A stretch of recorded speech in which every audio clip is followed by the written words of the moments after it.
I'm Matt. And I'm Rissa. And we're here to coach you in how to have an exceptional life. So what are we talking about today? Acknowledgement. I'd like to thank the Academy, my mom, my dad.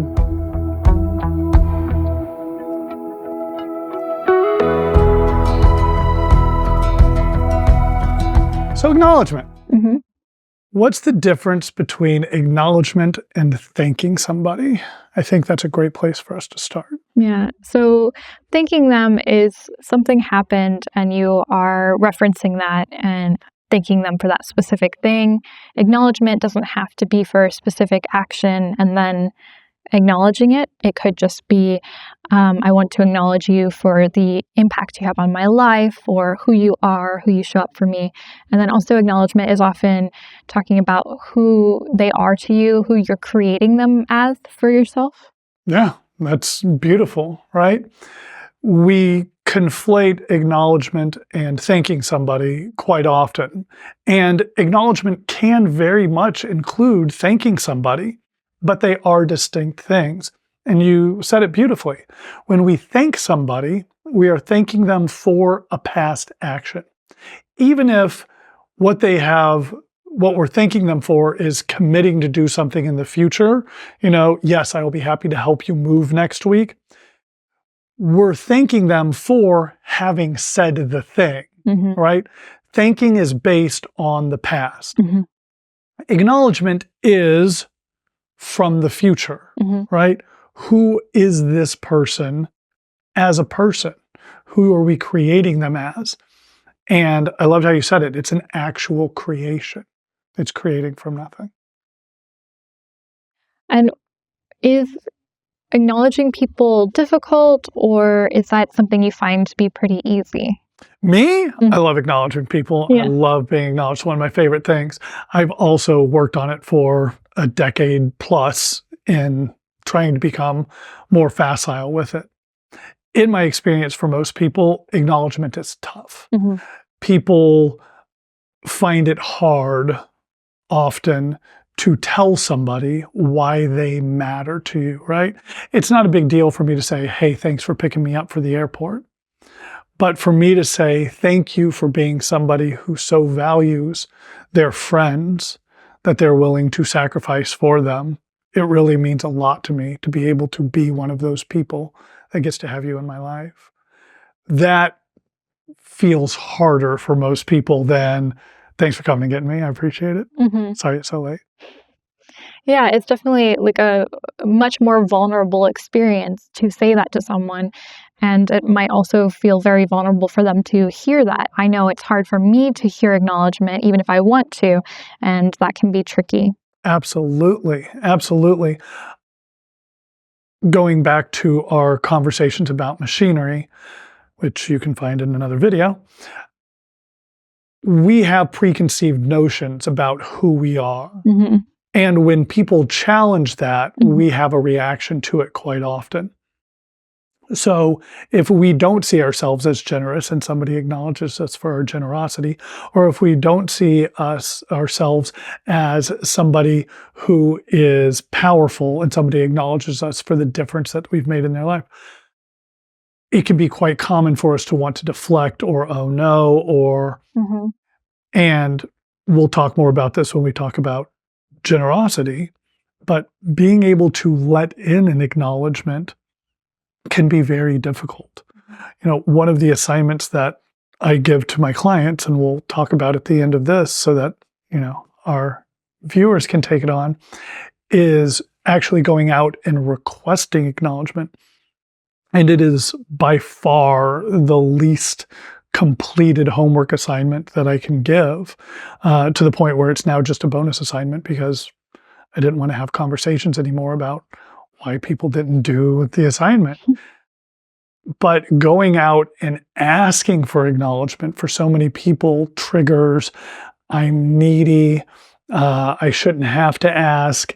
If I ask, then it's not sincere. It's a whole litany of things that immediately get brought up. Definitely. Yeah, your machinery goes wild when you try and do something like that. Yep. So what are some ways to make it easier for people to ask for acknowledgement or give acknowledgement? Yeah, so let's talk about giving acknowledgement first, because that'll be the easier way. When you acknowledge somebody, it's important to remember that all the things that you're saying aren't true. Mm-hmm. They're not false either, right? But they're a creation. Mm-hmm. When I acknowledge you for your power, I can't actually measure your power, right? What I'm doing is I'm making an implicit agreement between the two of us that you are somebody I see as powerful, and I want you to see yourself as powerful. Mm-hmm. It's a creation. And it's an agreement ongoingly that I will see you as powerful. So 2 weeks later, when you're dealing with an upset over something at work that you feel you can't change, I don't give up that you are a powerful person. Yeah. Instead, I realize, wow, this must be something that is really having you forget who you are or what you're actually capable of. And I want to reinforce for you that who you are is powerful. Yeah. The key here again is it's a creation. It is me saying, this is how I want you to see yourself. The other beautiful part of it is because it's in no way dependent on the past or your past actions or behavior, you can acknowledge anyone, anytime for anything, right? I can acknowledge a stranger on the street simply because they're a human being. And I know that some days it's really tough to be a human being, right? So I can acknowledge their perseverance. I can acknowledge their compassion. I can acknowledge whatever because I'm creating them going forward, not referencing a thing that they have already demonstrated proof for. So it's a great way to empower the people around you and also be empowered. Absolutely. Absolutely. And one of the things that people, in my experience, quickly start to realize is how nice it is to actually acknowledge the difference that somebody has made. You know, for some people, it's past teachers. You know, they'll go back 10 years later and say, I want you to know you had the biggest influence on my life. You know, thank you for believing in me, for, you know, the time and effort that you took to be a great teacher or a mentor or an educator, etc. We love, as a general rule, telling other people the difference that they've made for us. Mm-hmm. The flip side of this coin is we generally shy away from being acknowledged. Yep. Which is so unfortunate because it really does require both people to be there for this to happen. And, you know, I think a lot of our viewers will have had the experience at some point in their life of trying to let somebody know the difference that they made for them, trying to let somebody know that they impacted our life, and meeting a response of, oh, it's no big deal. No, actually, it was a huge deal. It made a complete difference for me. Oh, anybody would have done it. No, literally, nobody else was doing it. You were the person that did it. It's no big deal. It's like, it's so frustrating. There's a saying that I love. The only reason to refuse a gift is if your intent is to injure the giver. Yeah. And it's the same thing here, right? So I want people to also be able to practice receiving acknowledgement, letting in how somebody else views them through another person's eyes. So we've already talked about how it's different than thanking, but especially my generation, I feel like we're really bad at saying you're welcome whenever we're thanked for things. We want to say like, no worries, no problem. There's just like something about us feeling like, oh, well, of course I would do that. You know, like I'm not like trying to say that I'm like this great person saying you're welcome for doing this big thing. Yeah. And I feel like that's something that we run into with receiving acknowledgement is we want to say like, no worries, like it's not, like you said, it's nothing. It's not a big deal. Yeah. Yeah. And it's one of the things that I coach people on, right? When somebody is acknowledging us, they are, in essence, thanking us for being a certain way or commending us for some contribution to ourselves, other people, the world, whatever, right?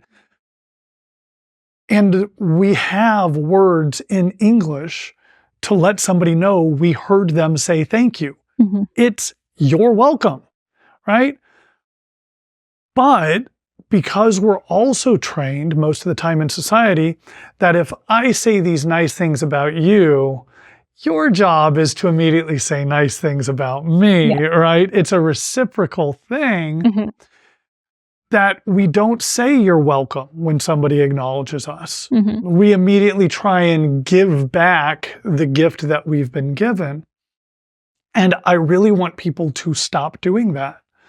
Because if we want to practice receiving acknowledgement powerfully, one of the things that's important is to let the other person know we got that acknowledgement. Because it can be hard to let stuff in. Again, I've been doing this a long time. Other people that I know have been doing it a lot longer than I have. And it can still be very difficult for us to let past our machinery the concept of, wow, I really actually contribute in the world because I don't feel like that in this moment. And so the way we want to let people know that we heard what they said is, wow, you're welcome. And that's it. You don't repay the compliment. You don't give it back. You just say, you're welcome, and no other words. And it can be one of the most difficult things. So difficult. I feel like our machinery is constantly throwing things at us like, well, they don't really know us, or they didn't see us when we acted in this one specific way like 30 years ago or 10 years ago. It's beautiful. One of the things that I emphasize to people is we judge everyone else based on what they say and what they do. That's it. Words and actions. We do not judge other people based on their thoughts because we don't know their thoughts. Now, people will tell you, oh, I know what they're thinking. But what they're really saying is, I saw this action, I heard these words, and therefore I believe this is what they're thinking. And you may even be right. But we're still just judging others based on words and actions. We judge other people based on reality. We judge ourselves not based on our words or actions most of the time. We judge ourselves based on all the thoughts that we have about ourselves, which, given the way our machinery works, is generally not positive. Mm-hmm. We don't walk around telling ourselves how great we are as a general rule. Mm-hmm. And therefore, when somebody acknowledges us, there's a barrier there quite often. Yeah, this disconnect. Mm-hmm. Yeah. When you are asking for acknowledgement, do you just ask for like a blanket acknowledgement or ask to be acknowledged for something specific? It varies. It is actually a practice that becomes easier the more you do it. So inside of everything we're talking about today with acknowledgement, I'm going to tell people practice. Just do it more and more and more. In terms of asking for acknowledgement, I do recommend that people say, hey, I would like to be acknowledged for blank, simply because it makes it easier on the person that you're asking. Mm-hmm. However, my partner and I, we work on, hey, I had a really tough day. Can you just acknowledge me? And it can be for anything, and it works just as well, right? The power of acknowledgement is being able to see yourself through another human being's eyes. Mm-hmm. And oftentimes there are things that we want to be acknowledged for. There are things that we feel might have gone unnoticed that we do wish were noticed, and that's great. But you can also just say, hey, today's a tough day. I could really just use a little bit of acknowledgement. And then the job is just to be present for it. And if you don't feel you got acknowledged for the thing you want to be acknowledged for, then ask for it. It doesn't make it less sincere. Mm-hmm. It's one of the things that I hear from people, right? I hear it about Christmas lists as well, right? If I have to ask you for it, then it doesn't. No. If you ask me to acknowledge you for something that I wasn't even present to, it's not like I'm going to just make something up or be like, okay, and then just say random words, right? It's still sincere even when it's requested. Mm-hmm. But again, that's not for most of us how our machinery works. It doesn't tell us that. Yeah. We definitely think like it has to be spontaneous. It can't be forced. Exactly. But maybe those people, like you said, it's kind of hard to acknowledge people sometimes. Maybe those people wanted to say some of these things and didn't have a good opportunity or feel safe to. And that happens so often. Like I said, so many of my clients duck the assignment to request acknowledgement. But those that do participate in it often find that that is the opening that allows the other person to be vulnerable and truly be able to let the person know why they matter to them, why they value the friendship or the relationship. It's oftentimes a gift that you give in making it normal or normalizing the ability to say those things that we don't normally say. Well, I think that it's pretty clear what the homework could be for this episode. Absolutely. So let's be explicit. If you want to take on this assignment, it is to go out and acknowledge people in your life. Let them know who they are for you as a creation. And then the bonus assignment is to go request acknowledgement from people. Find at least 3 people and tell them either what you would like to be acknowledged for, or just request that they acknowledge you for whoever they see you as. You may have to share a little bit about what this video was and let them know what you mean when you say acknowledgement. But I promise you, if you do those 2 assignments, you will get results. Be sure and let us know about it in the comments. And if you want to hear more from us, go to www.exceptionallife.com/newsletter. There you'll be able to sign up for our mailings, find out about new videos and other video series that we have, as well as sign up for the 24 hours of coaching. As always, your time and attention are incredibly valuable, and you've chosen to share them with us today. We really appreciate it. Thank you. Thank you.